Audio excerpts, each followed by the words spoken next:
আপনার সব খোয়াবার অপেক্ষা থাকতে হবে। হারাম মাল থেকে নিজে বাঁচেন, নিজের স্ত্রীকে বাঁচান, নিজের সন্তানকে বাঁচান। হারাম মাল দুর্নীতির মাল। হারাম 40 বছরও যায় না, হালাল 400 বছরেও শেষ হয় না। বলেন কি বলছি? আমাদের আব্দুল কাদের হাওলাদার আমাদের একজন বাংলা স্যার ছিলেন, টুমচোর মাদ্রাসা। আমরা যার কাছে বাংলা পড়ছি, ইংরেজি পড়ছি, নবম দশমে আমরা স্যারের কাছে ইংরেজি পড়ছি, আলেমও স্যারের কাছে আমরা ইংরেজি পড়ছি। স্যার বাংলা ইংরেজিতে অনেক তুখোর পারদর্শী ছিলেন। রাজনৈতিক মতাদর্শে স্যার খেলাফত মজলিস করতেন। তখন স্যারের টাকনুর নিচে পায়জামা প্যান্ট আমরা কখনোই দেখিনি। আদর্শ স্যার ছিলেন, আদর্শ টিচার। দাড়ি কাটতো না, দাড়ি বড়।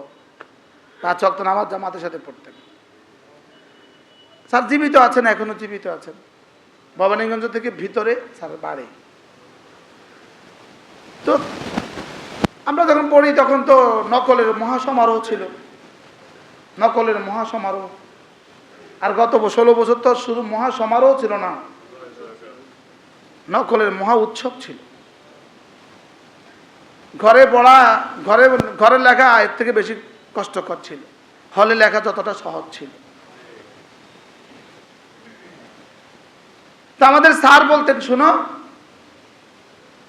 আমাদের দেশে তো সুপারি বেশি, লক্ষ্মীপুর টুমচোর সুপারি বেশি না, তো আমাদের গ্রামে খুব সুপারি চোর ছিল, সুপারি চোর। এই গ্রামের ছোট ছোট চোরেরা এক পিঠ চুরি করে আইসক্রিম খাইত। তো স্যার বলে যে সুপারি চুরি করে মুরগি কিনছে।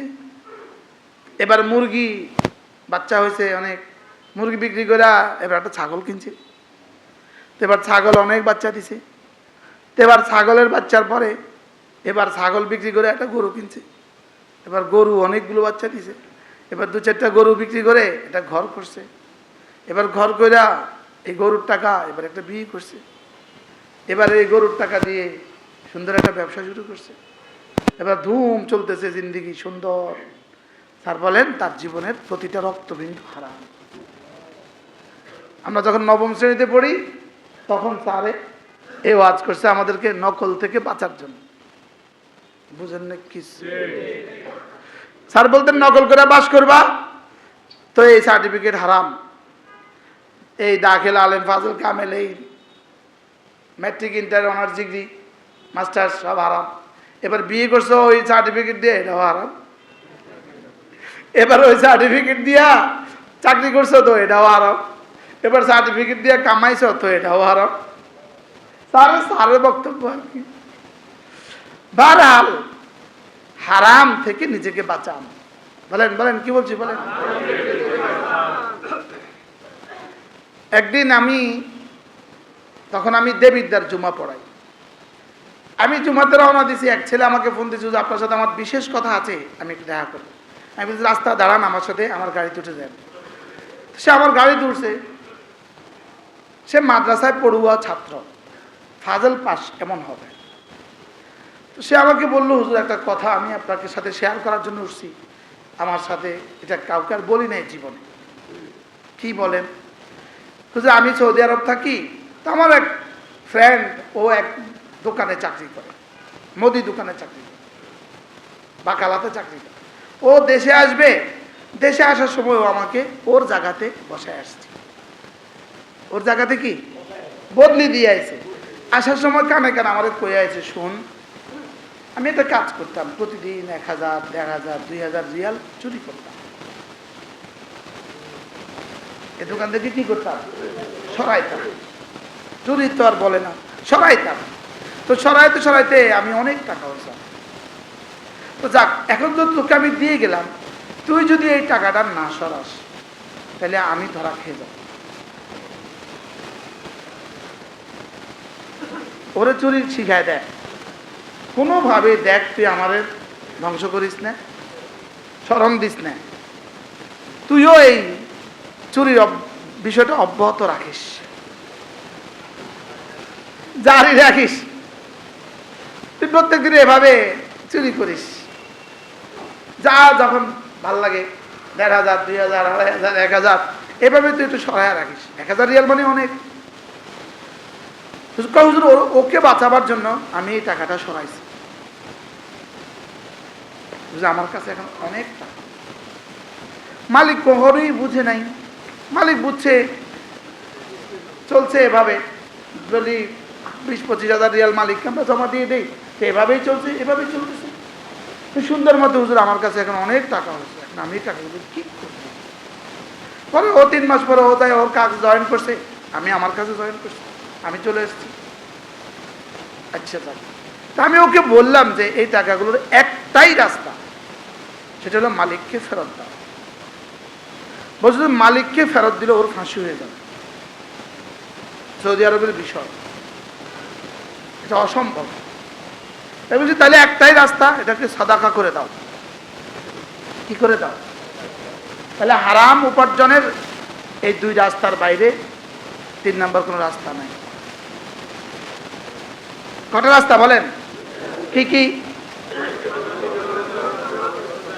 মালিককে ফেরত দেওয়া, আর সেটা যদি সম্ভব না হয় তাহলে সাদাকা করে দাও।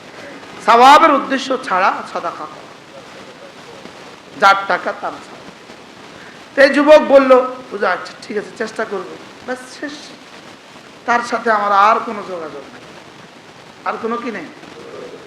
অনেক দিন পরে, অনেক দিন পরে সে একবার বলল, হুজুর আমি বেশি অসুবিধায় আছি। সে মনে করছে আগেরটা যে আমারে কইছে এটা আমি ভুলে গেছি, বা সেটা আমার বলছে এটা সে ভুলে গেছে। অনেক বছর পরে, 7-8 বছর পরে কি হয়েছে, যে একটা সুন্দর ঘর করছি, স্বাস্থ্য ভাইরা এই পরিমাণ ঝগড়া করে, স্বাস্থ্য ভাইরা আমার ঘরে আগুন লাগাই দিচ্ছে, আমার নামে মামলা করছে, আব্বা জেলে, মা আরেক জায়গায়, আমি পলাতক। তাই বলতেছি মনে আছে সেদিন যে বলছিলাম 2টো রাস্তা আছে। কটা রাস্তা? কি কি? অথবা এই জন্য অধিকাংশ বাড়িঘর যেগুলোতে লক্ষ লক্ষ টাকা অপচয় করে, বলেন কি বলে? অধিকাংশ বাড়িঘর যেগুলো লক্ষ লক্ষ টাকা অপচয় করে, বিদেশ থেকে আইসা, এর পেছনে সমস্যা আছে। সব না, বলেন এর পেছনে কি আছে? বলেন এর পেছনে সমস্যা। মানুষ হালাল উপার্জন দিয়ে এতটা অপচয় করার কোনো প্রয়োজন পড়ে না, করতে পারে না। হালাল উপার্জন দিয়ে করেও না, করার সুযোগ থাকে না। বলেন কি বলছি? ও যে বাথরুমে সেগুন কাঠ দিয়া ফর্মা লাগাইছে, পুরা বাথরুমকে সেগুন কাঠ দিয়া। এই জন্য হারাম শুধুই আযাব বই নিয়ে আসে। বলেন কি বলছে? না বলতেও রাজি না। হারাম শুধুই আযাব বই নিয়ে আসে। হারাম আযাবকে দাওয়াত দেয়। কামে আর এখানে আসো। বলেন হারাম আযাবকে কি দেয়? বলেন আবার বলেন। যারা বিনা প্রয়োজনে স্ত্রীকে চাকরি করায়, এরা আযাবকে দাওয়াত দেয়। বুঝেন নাই কথা? এরা আযাবকে কি দেয়? সুখে সুখে স্ত্রীকে চাকরি করায়। এখানে আপনার যতজন স্ত্রীকে চাকরি করানোওয়ালা আছেন, আর আমরা যারা স্ত্রীকে চাকরি করাই না, নিশ্চিত নির্ঘাত আমাদের স্ত্রীদের সম্পদ আপনাদের স্ত্রীদের চেয়ে বেশি। নিশ্চিত ভাবে বলছি। এবং আমাদের স্ত্রীদের সুখ, আমার তো 2 স্ত্রী, এই জন্য স্ত্রীদের বলতে হয়। আমার 2 বিবি, জানেন না আপনারা? দোয়া করে দেন আল্লাহ আরো বাড়ায় দেয়। নেয়ামত যত বাড়বে তত ভালো, কিন্তু এখানে সীমাবদ্ধতা আছে 4 পর্যন্ত। লাইন শাকারতুম লাযিদান্নাকুম, নেয়ামত শুকর আদায় করবা তো আল্লাহ নেয়ামত বাড়ায় দেবে। তো বিবির উপরে শুকর আদায় করবো না, তো এর চেয়ে বড় শুকর কিসের উপর করবো? হ্যাঁ না আপনারা সমালোচনা করলে ফেসবুকে সমালোচনা করবেন, আমার অসুবিধা কি?